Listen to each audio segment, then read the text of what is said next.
El Comité Nacional para la Prevención de la Tortura emitió un comunicado, una comunicación pública, donde deja en claro básicamente que en materia de prevención de la tortura, el estándar internacional es muy claro. Los agentes involucrados presuntamente en hechos de tortura deben ser investigados tanto eh, judicialmente como en sede administrativa y Ujú. hasta tanto se esclarezcan los hechos, se esclarezca la investigación y eventualmente se impongan las sanciones correspondientes, deben ser apartados del servicio activo, por lo menos lo que implica las tareas de calle y demás, y entiendo que el Comité Nacional entendió que esa medida que tomó el gobierno de Chaco era, o las medidas que había tomado en este sentido eran las correctas, las que se ajustaban al estándar internacional, y la reacción de la cúpula policial, digamos, en rechazo de esas medidas, motiva justamente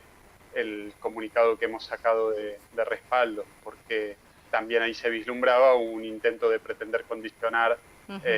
las decisiones que precisamente nosotros destacamos. El protocolo de Estambul y los principios sobre investigación de las torturas de Naciones Unidas, que son previos, digamos, y fueron ratificados por el protocolo, están incorporados a la legislación nacional, Ujú. concretamente a la ley que crea el Sistema Nacional de Prevención de la Tortura, la ley 26827, que es una ley de orden público y que debe ser eh, respetada, aplicada por tanto el Estado Nacional como por los estados provinciales. Y en ese sentido, una legislación de orden provincial que contraviene esas disposiciones de una ley de orden público, bueno, en principio debe ser dejada de lado. Y en segundo lugar, un argumento de mayor peso. Ujú. Los principios que yo mencionaba, el protocolo de Estambul, forman parte de lo que se conoce como el derecho internacional de los derechos humanos, que el Estado está obligado a respetar a nivel internacional. Surgen de compromisos, si bien no son tratados, tienen una fuerza vinculante, si se quiere, inferior a, por decir, la Convención Americana sobre Derechos Humanos y demás. Forman parte de un cuerpo normativo de aplicación ineludible por parte de los estados. Entonces, la verdad que una normativa provincial nunca puede estar por encima de estos principios y de la ley nacional, con lo cual es un argumento que no debiera prosperar. O esta situación se provoca a raíz de que los cuatro agentes recuperan la libertad Ujú. y esa decisión parece estar vinculada justamente, como vos decís, al cambio de carátula, llevar, digamos, los hechos a una imputación de, si no estoy mal con la información, allanamiento ilegal en concurso con vejámenes, que es Sí.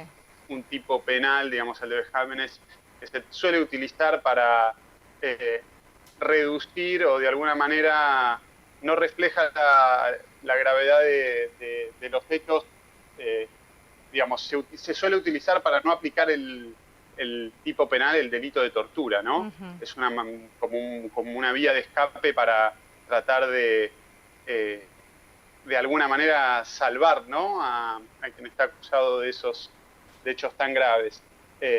Obviamente que nosotros estamos haciendo un seguimiento de esto desde el Comité Nacional, en articulación con el mecanismo local, el Comité de Prevención de la Tortura de Chaco, que continuamente nos provee de información, y recibimos esta noticia con preocupación.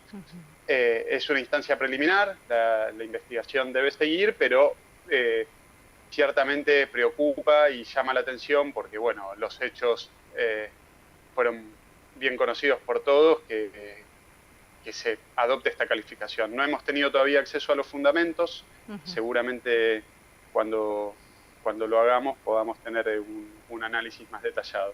Bueno, el Comité Nacional tiene por función central monitorear todos los lugares de privación de la libertad en el país, pero también justamente qué sucede o hacer un seguimiento de qué sucede con los hechos de tortura denunciados, bajo investigación, y digamos, esto forma parte de una tarea continua. En el caso de Chaco hay un comité local que viene interviniendo, entiendo, en el caso, que seguramente lo continuará haciendo y forma parte del Sistema Nacional de Prevención de la Tortura, es decir, que trabaja articuladamente también con el Comité Nacional y otros mecanismos equivalentes de otras provincias. Y en la medida que veamos que se requiere alguna intervención más específica, mayor, como fue a través de esta comunicación pública, lo haremos. En principio, como decía recién, lo que advertimos es que, por un lado, el Poder Ejecutivo Provincial venía actuando bien con la separación de los agentes, y vemos con mucha preocupación esta intervención de la justicia, y evaluaremos si procede alguna intervención más directa en el proceso judicial.